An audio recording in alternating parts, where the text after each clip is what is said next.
ਧੰਨ ਵਾਹਿਗੁਰੂ ਸਾਹਿਬ ਜੀ। ਗੁਰੂ ਰੂਪ ਗੁਰੂ ਪਿਆਰੀ ਸਾਧ ਸੰਗਤ ਜੀ, ਧੰਨ ਧੰਨ ਸ੍ਰੀ ਗੁਰੂ ਗ੍ਰੰਥ ਸਾਹਿਬ ਜੀ ਦੇ 1367 ਅੰਗ ਤੇ ਵਿਚਾਰ ਕੀਤੀ। 1368 ਅੰਗ ਤੇ ਭਗਤ ਕਬੀਰ ਜੀ ਦੇ ਸਲੋਕਾਂ ਤੇ ਵਿਚਾਰ ਕਰੀਏ। ਸਤਿਗੁਰੂ ਜੀ ਆਪ ਹੀ ਮਿਹਰ ਕਰਨ। ਵਾਹਿਗੁਰੂ ਜੀ ਕਾ ਖਾਲਸਾ, ਵਾਹਿਗੁਰੂ ਜੀ ਕੀ ਫਤਿਹ। ਕਬੀਰ ਪਾਪੀ ਭਗਤ ਨਾ ਭਾਵਈ, ਹਰ ਪੂਜਾ ਨਾ ਸੁਹਾਈ। ਮਾਖੀ ਚੰਦਨ ਪਰ ਹਰੈ, ਜਹ ਵੀ ਗੰਧ ਤਹਿ ਜਾਏ। ਕਬੀਰ ਜੀ ਕਹਿੰਦੇ ਹਨ, ਪਾਪੀ ਪੁਰਸ਼ ਨੂੰ ਭਗਤੀ ਚੰਗੀ ਨਹੀਂ ਲੱਗਦੀ ਅਤੇ ਨਾ ਹੀ ਉਸ ਨੂੰ ਹਰੀ ਦੀ ਪੂਜਾ ਸੁਖਾਂਦੀ ਹੈ। ਇਸ ਤਰ੍ਹਾਂ ਜਿਸ ਤਰ੍ਹਾਂ ਕਿ ਮੱਖੀ ਖੁਸ਼ਬੂ ਵਾਲੇ ਚੰਦਨ ਨੂੰ ਤਿਆਗ ਦਿੰਦੀ ਹੈ ਤੇ ਜਿੱਥੇ ਦੁਰਗੰਧੀ ਹੋਵੇ ਉੱਥੇ ਜਾਂਦੀ ਹੈ। ਕਬੀਰ ਵੈਦ ਮੁਆ ਰੋਗੀ ਮੁਆ, ਮੁਆ ਸਭ ਸੰਸਾਰ। ਏਕ ਕਬੀਰਾ ਨਾ ਮੁਆ, ਜਹ ਨਾਹੀ ਰੋਵਨ ਹਾਰ।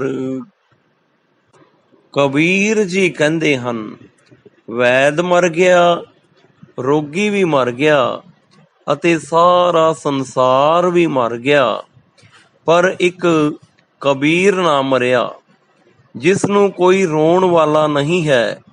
ਭਾਵ ਗਿਆਨੀ ਅਗਿਆਨੀ ਅਤੇ ਸਾਰਾ ਸੰਸਾਰ ਮੋਹ ਮਾਇਆ ਦੀ ਮੌਤ ਨਾਲ ਮਰ ਰਿਹਾ ਹੈ, ਪਰ ਕਬੀਰ ਭਗਤ ਜਿਸ ਨੂੰ ਕੋਈ ਮੋਹ ਮਾਇਆ ਦੇ ਜੰਜਾਲ ਕਰਕੇ ਕੋਈ ਰੋਣ ਵਾਲਾ ਨਹੀਂ ਹੈ, ਉਹੀ ਕੇਵਲ ਇਹਨਾਂ ਭੋਗਾਂ ਦੀ ਮੌਤ ਤੋਂ ਬਚ ਗਿਆ ਹੈ। ਕਬੀਰ ਰਾਮ ਨਾ ਧਿਆਇਓ, ਮੋਟੀ ਲਾਗੀ ਖੋਰ। ਕਾਇਆ ਹਾਂਡੀ ਕਾਠ ਕੀ, ਨਾ ਉਹ ਚਰਹਿ ਬਹੋਰ। ਹੇ ਕਬੀਰ, ਤੂੰ ਰਾਮ ਦਾ ਸਿਮਰਨ ਨਹੀਂ ਕੀਤਾ, ਤੈਨੂੰ ਕਾਲ ਰੂਪ ਇੱਕ ਬਹੁਤ ਵੱਡੀ ਖੋੜ ਲੱਗੀ ਹੋਈ ਹੈ, ਜਿਸ ਨਾਲ ਇੱਕ ਦਿਨ ਇਹ ਨਾਸ ਹੋ ਜਾਏਗੀ।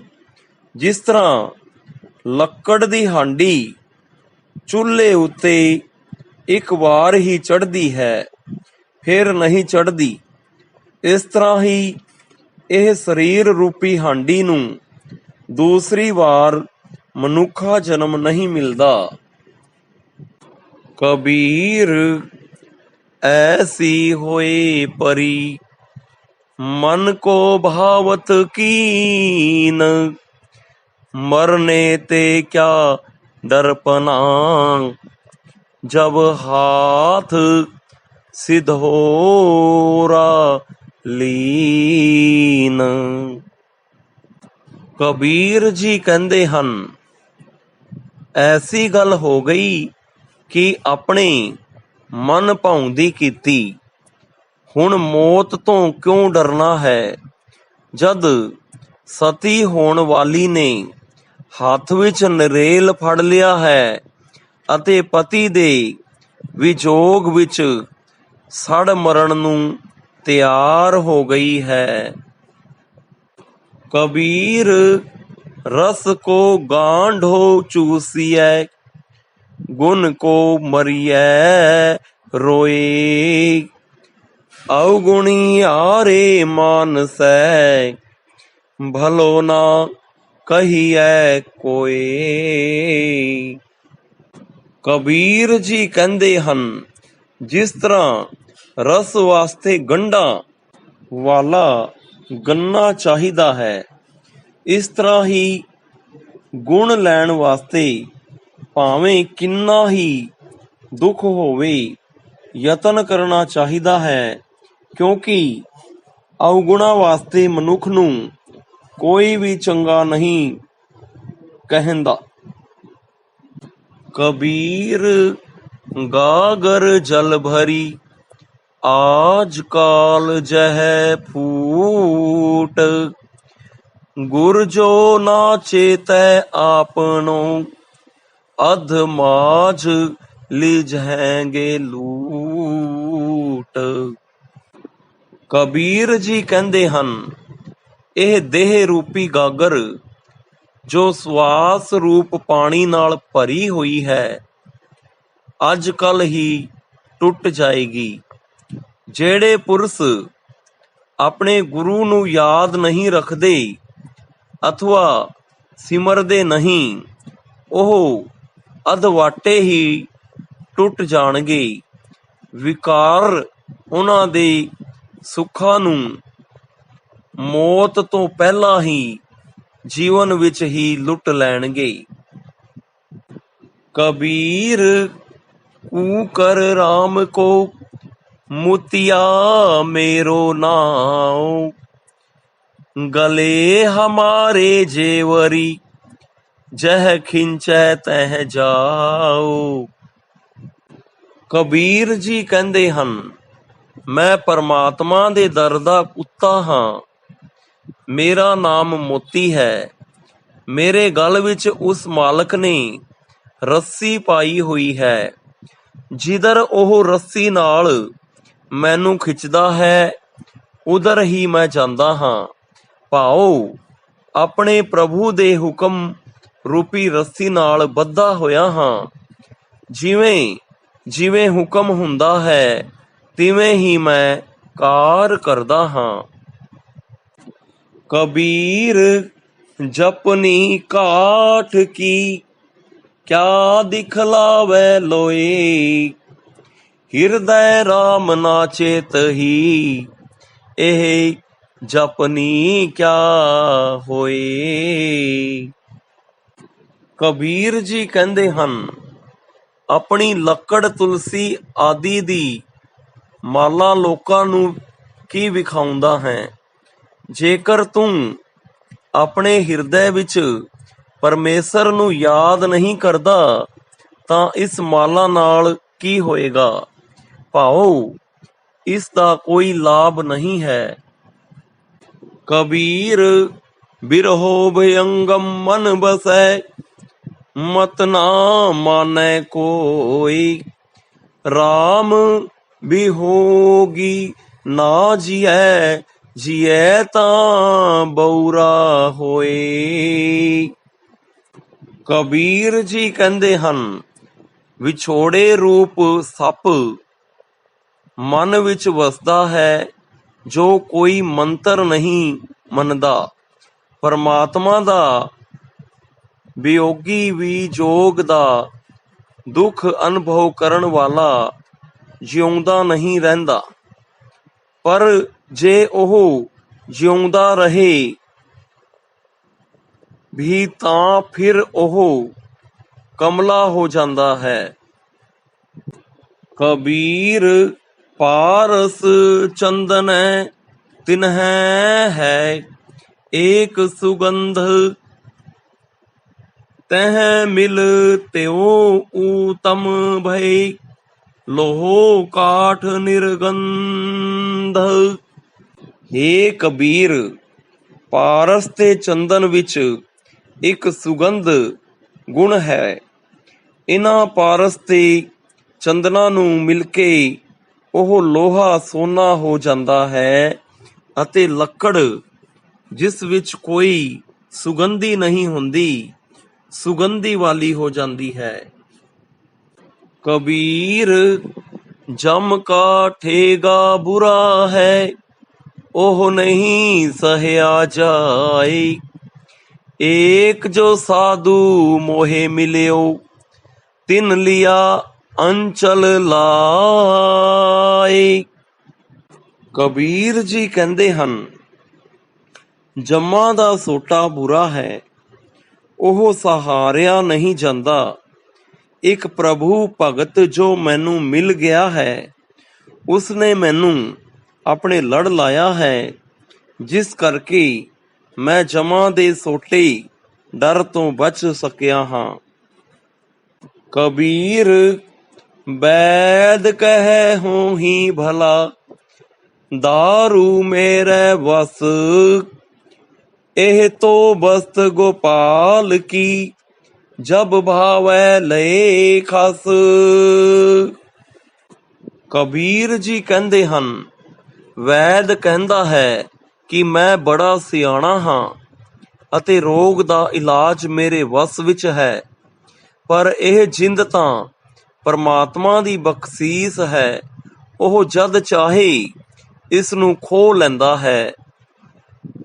ਕਬੀਰ ਨੋਬਤ ਆਪਨੀ, ਦਿਨ ਦਸ ਲੇਹੋ ਬਜਾਏ, ਨਦੀ ਨਾਮ ਸੰਜੋਗ ਜੋ, ਬਹੁਰ ਨਾ ਮਿਲਹਿ ਆਏ।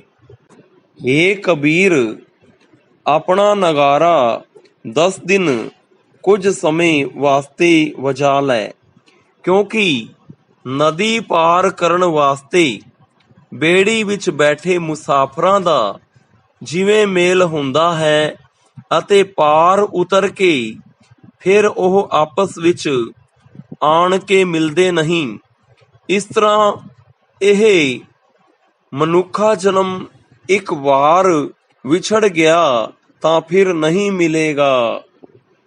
ਕਬੀਰ ਸਾਤ ਸਮੁੰਦਰ ਮਸ ਕਰੋ, ਕਲਮ ਕਰੋ ਬਨ ਰਾਏ, ਬਸਦਾ ਕਾਗਦ ਜੋ ਕਰੋ, ਹਰ ਜਸ ਲਿਖਣ ਨਾ ਜਾਏ।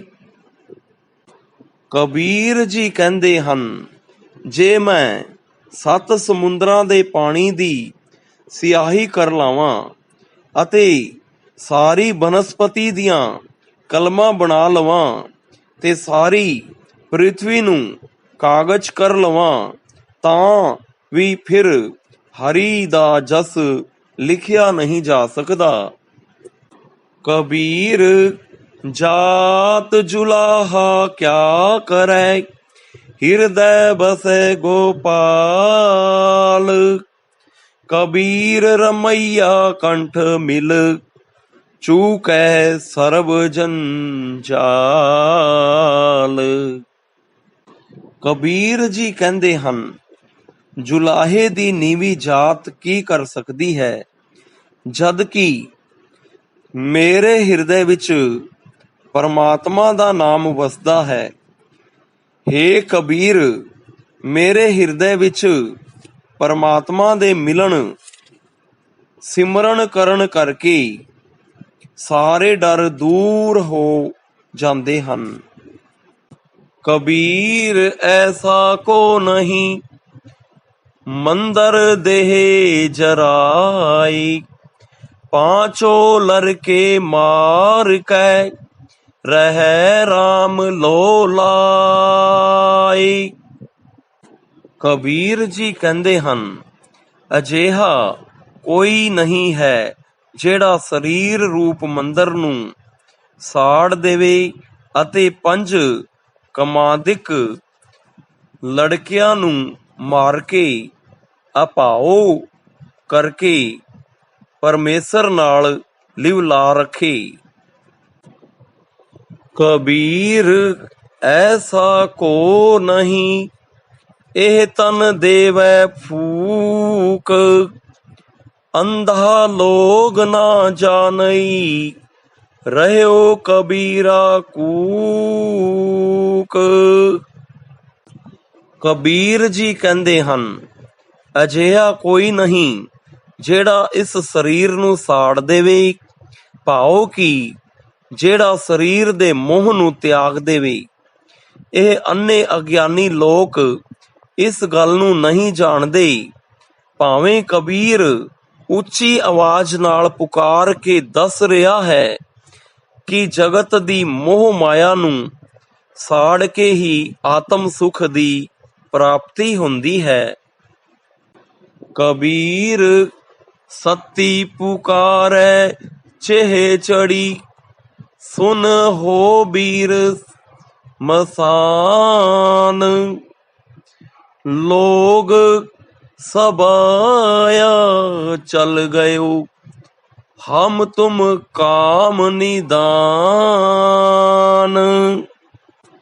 ਕਬੀਰ ਜੀ ਕਹਿੰਦੇ ਹਨ, ਸਤੀ ਹੋਣ ਵਾਲੀ ਇਸਤਰੀ ਆਪਣੇ ਮ੍ਰਿਤਕ ਪਤੀ ਦੀ ਚਿਤਾ ਉੱਤੇ ਚੜ੍ਹ ਕੇ ਕਹਿੰਦੀ ਹੈ, ਹੇ ਮਸਾਣਾਂ ਦੇ ਵੀਰ, ਲੋਕ ਸਾਰੇ ਤਾਂ ਇਸ ਸੰਸਾਰ ਨੂੰ ਛੱਡ ਕੇ ਚਲੇ ਗਏ ਹਨ, ਹੁਣ ਸਾਡਾ ਤੁਹਾਡਾ ਕੰਮ ਵੀ ਇਹੀ ਅੰਤ ਨੂੰ ਹੋਣਾ ਹੈ।